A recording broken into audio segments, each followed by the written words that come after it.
Hello বন্ধুরা, welcome to my back to our channel পবিত্র অফিসিয়ালের পক্ষ থেকে তোমাদের সকলকে আমার অনেক অনেক ভালোবাসা। দেখো, এত গরম পড়ছে, প্রচণ্ড গরম। সে গরমের মধ্যে রিচ আর খেতে ভালো লাগছে না, সে কারণে তোমাদের জন্য আমি নিয়ে আসলাম খুব পাতলা পোস্ত দিয়ে সরষে বাটা দিয়ে রুই মাছের ঝোল। তো অবশ্যই রেসিপিটা ট্রাই করতে পারো, খুব ভালো লাগবে। নমস্কার বন্ধুরা, আমি পবিত্র তোমাদের সামনে আবারও হাজির হয়ে গেছি আর এক নতুন রেসিপি নিয়ে। তো চলো বন্ধুরা, দেখতে থাকো আজকে রেসিপিটা। আশা করি দেখে বুঝতেই পারছো।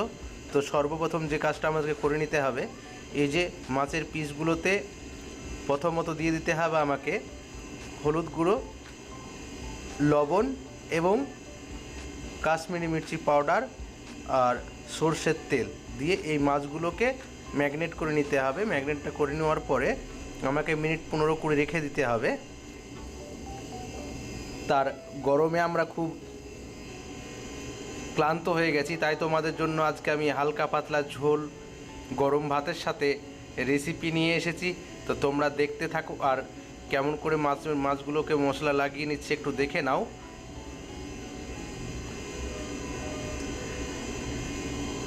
তারপরে এবার যে মশলাটা আমি তৈরি করব, রেসিপিটা বানাতে গিয়ে প্রথমত আমি দিয়ে দিলাম রসুন আর কিছু কাঁচা লঙ্কা এবং গোটা জিরে,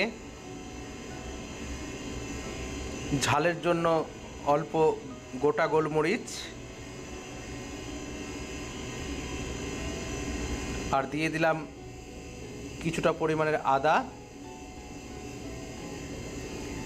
আর ধনিয়া, গোটা ধনিয়া দিয়ে দিলাম। দিয়ে এটাকে জল দিয়ে এটা পেস্ট করে নেব।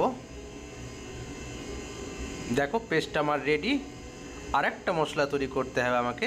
তো চলো তোমাদেরকে আর একটা মশলাও দেখিয়ে দিই আমি।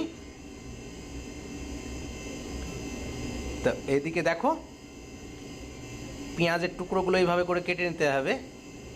1/4 একটা পেঁয়াজকে 4 কুচি করে নিয়ে এইভাবে করে পেঁয়াজের সাথে যে আমি বলেছিলাম এই যেটা পোস্ত আর গোটা সরষে, এটাকে আমি একসাথে পেস্ট করে নেব। প্রথমত দো পাক দেওয়ার পরে জলটা দিতে হবে, আগে দেওয়া হবে না। তো আমার মশলা রেডি। তো দেখো, কড়াইতে তেল বসানো হয়ে গেছে, তেলটাও গরম হয়ে গেছে। ওই মাছটাকে এবার আমরা এইভাবে ভেজে নেব।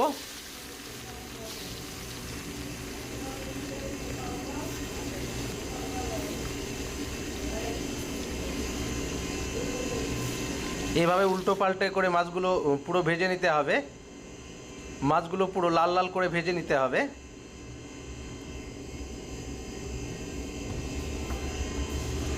দেখো, মাছগুলো লাল লাল করে ভাজা হয়ে গেছে অলরেডি। তো আমি এইভাবেই করে এক এক করে মাছগুলো সব ভেজে নেব।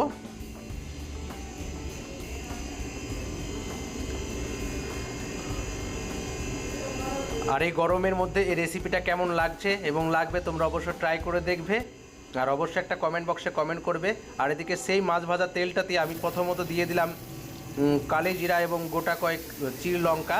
তারপরে যে পেঁয়াজের পেস্টটা তৈরি করা ছিল সেই পেস্টটা আমি দিয়ে দিলাম। পেস্টটা দিয়ে এইভাবে নাড়াচাড়া করে নেব। তারপর সেই বাটিটা ধুয়ে একটু জল দিয়ে নিলাম।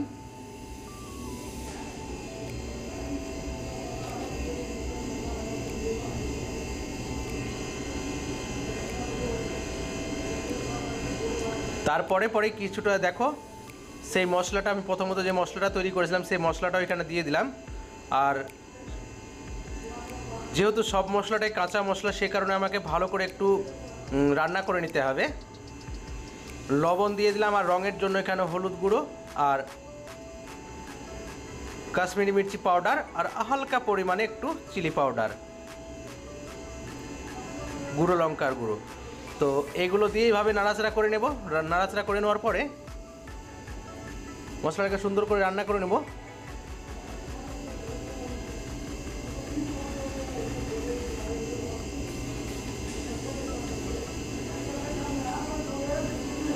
দেখো, অয়েল সেপারেট হয়ে গেছে।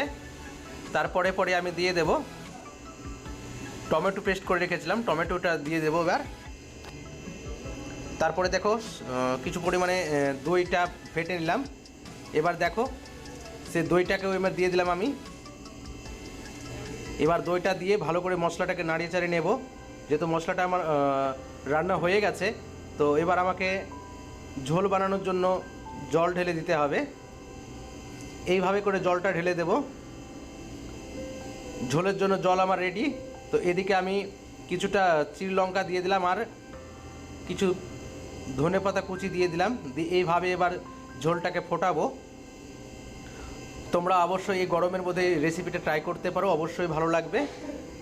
এই দেখো ঝোলটা ফুটতে লেগেছে।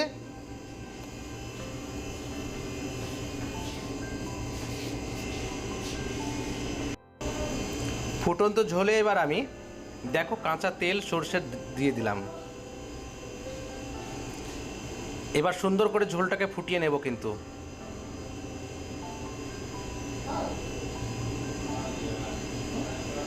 ঝোলটা অলরেডি ফুটে গেছে। তো এবার আমি মাছ ভাজার যে পিসগুলো ছিল সেগুলো এক এক করে দিয়ে দেব।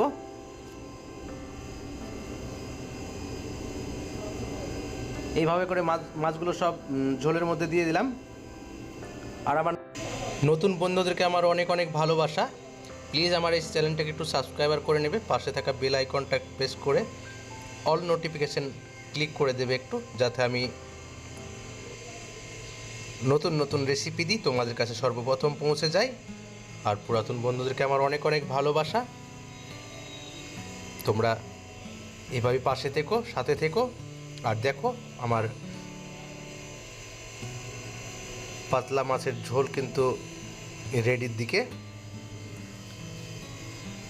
আরে দেখো রেডি হয়ে গেছে। এবার আমি ফিনিশিংয়ে দিয়ে দিলাম কুচানো ধনেপাতা এবং কিছু চিড় দেওয়া লঙ্কা।